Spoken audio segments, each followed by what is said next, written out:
Madame la ministre, chère Christine, monsieur l'ambassadeur, mesdames et messieurs, vous m'avez demandé, chère Christine, d'ouvrir avec vous cette conférence sur la lutte contre les discours de haine, et je considère que c'est un honneur d'y participer à vos côtés, même virtuellement.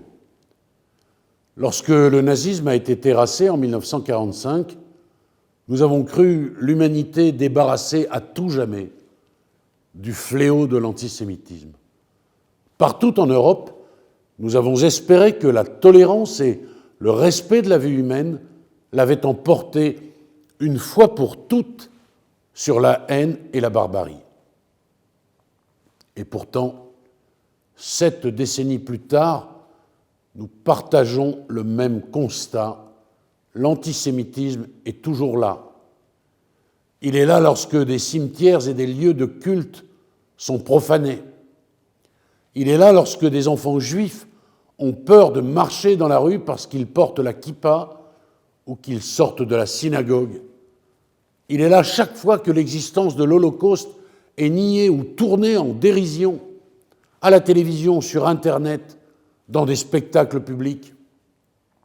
Il est là lorsque des personnes sont assassinées en raison de leur appartenance réelle ou supposée à la religion juive, lorsque la haine vient justifier la folie terroriste. Le thème de votre conférence nous rappelle à notre responsabilité, celle d'agir sans relâche contre toutes les formes de l'antisémitisme, celle d'unir nos efforts pour faire échec aux discours de haine qui prospèrent sur Internet. Mesdames et messieurs, nous le voyons depuis plusieurs années, l'antisémitisme évolue, se dissimule, se rend insaisissable. Il joue sur les mots, il se niche dans les théories du complot, il se glisse dans les failles de notre droit. Parfois, même sans complexe, il avance à visage découvert, se prévalant de la liberté d'expression.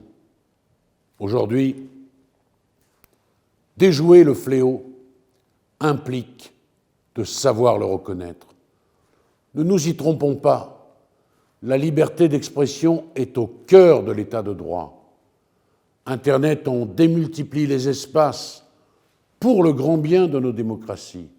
Pourtant, l'insulte antisémite, la menace, l'incitation à la violence et au meurtre n'ont rien à voir avec la liberté d'expression.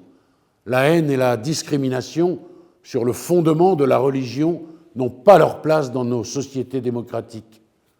Décider, dans chaque cas d'espèce, si les limites de la liberté d'expression ont été franchies, relève de la compétence de l'autorité judiciaire, garante des libertés, seule habilitée à en limiter l'exercice.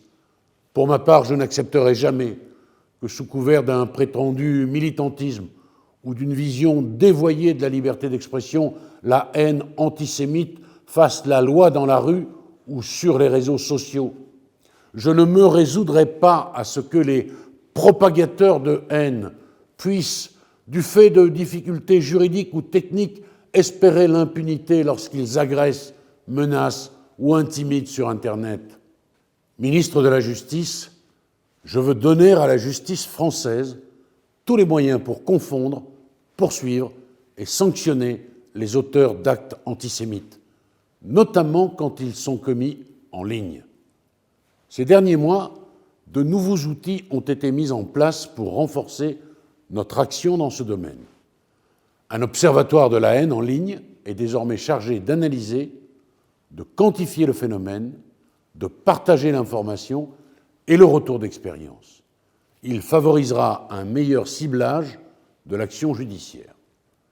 Depuis le mois de janvier, un pôle national spécialisé dans la lutte contre la haine en ligne au sein du tribunal judiciaire de Paris se met en place pour intervenir plus rapidement, plus efficacement, lorsque des infractions se rattachant à la haine en ligne sont commises.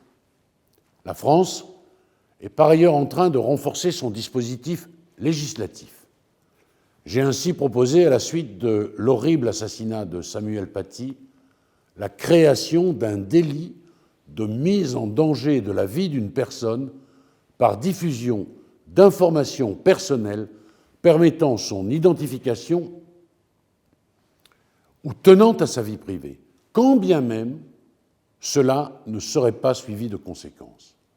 Ce texte sera bien sûr également une arme contre l'antisémitisme. Nous sommes également en train de légiférer pour renforcer la lutte contre ce que l'on appelle les sites miroirs et de renforcer les outils de procédure afin d'être capable de poursuivre beaucoup plus rapidement les auteurs de propos incitant à la haine sur Internet. Ils ne doivent plus en effet bénéficier du statut protecteur accordé aux journalistes au nom de la liberté d'expression. Nous travaillons intensément pour qu'Internet, qui est un formidable outil de liberté, ne soit pas un lieu de non-droit. Ce qui est interdit dans le monde réel doit l'être tout autant dans le monde virtuel. Et pour cela, nos outils doivent évoluer et nos méthodes se perfectionner. Je suis heureux de voir à quel point la France et l'Allemagne sont côte à côte dans ce combat. Et je sais l'engagement du gouvernement allemand et de Christine Lambrecht pour favoriser l'action internationale contre l'antisémitisme. La conférence de ce jour en est une belle illustration. Je vous souhaite à tous d'excellents travaux.